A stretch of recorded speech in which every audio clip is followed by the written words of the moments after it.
Thank you, Madam Chair. I yield myself as much time as I may consume.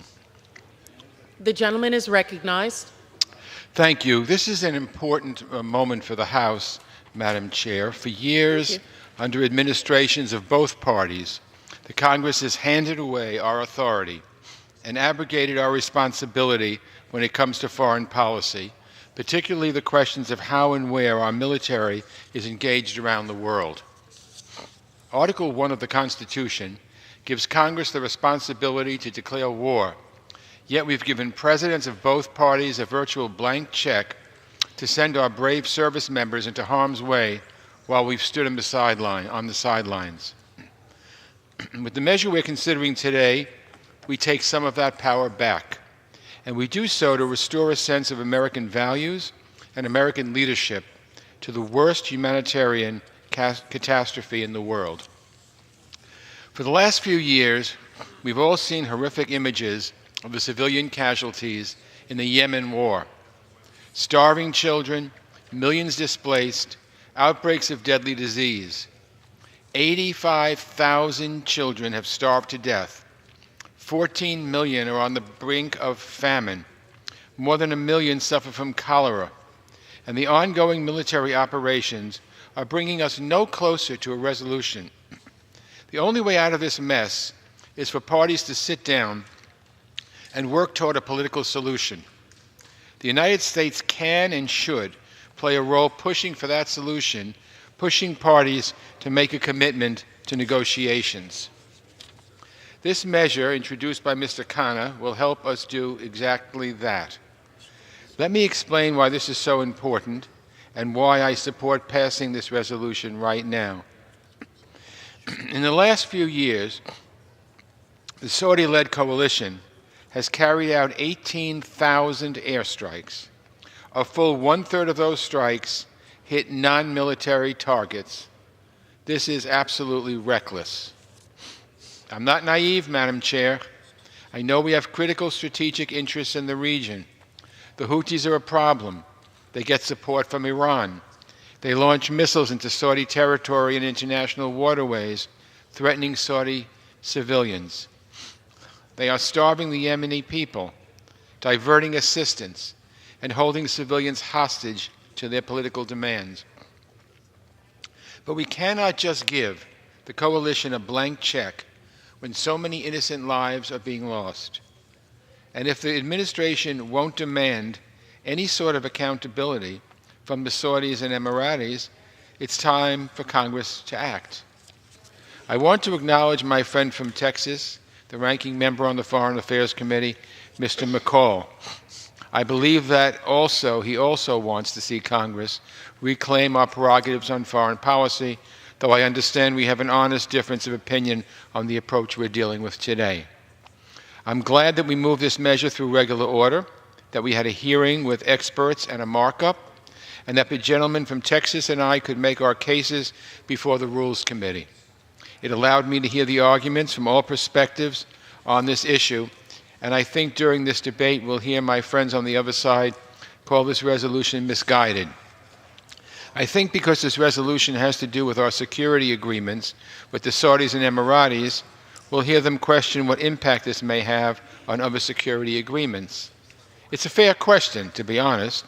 That's why this measure is tailored so specifically to deal with just this situation.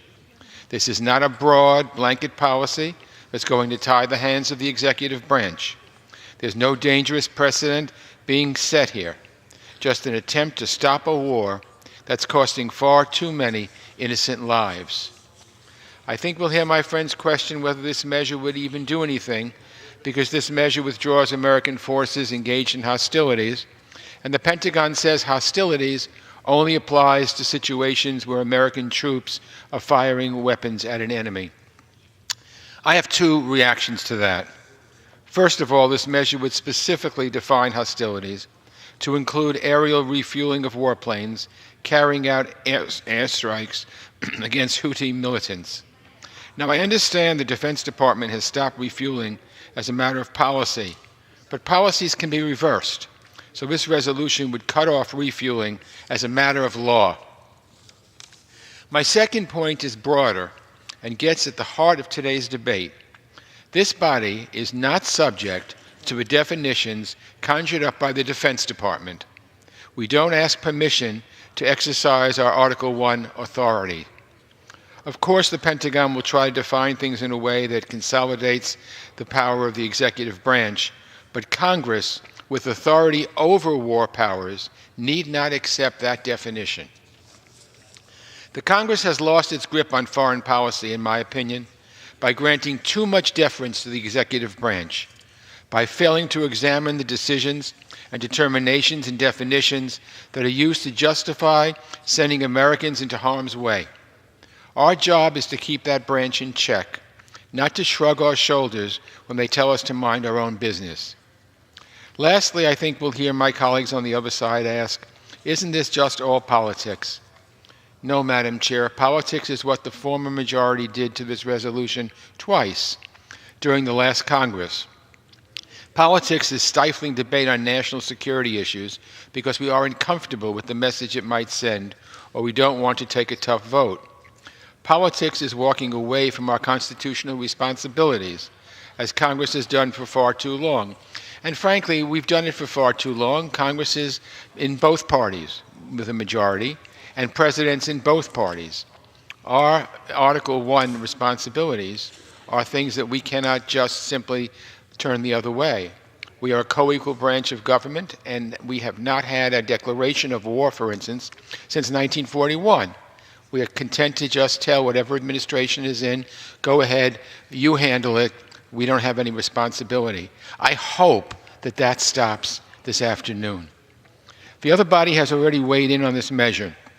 It passed with bipartisan support. Today, the members of the House get our chance to go on record, finally, and say where we stand. I joined this resolution as an original co-sponsor because I think it will lead to a sort of reckoning for our government. What's our role in the conflict in Yemen? What's Congress's voice in our foreign policy? How will we exercise American leadership and American power? What will we provide and what will we withhold to push warring parties toward peace?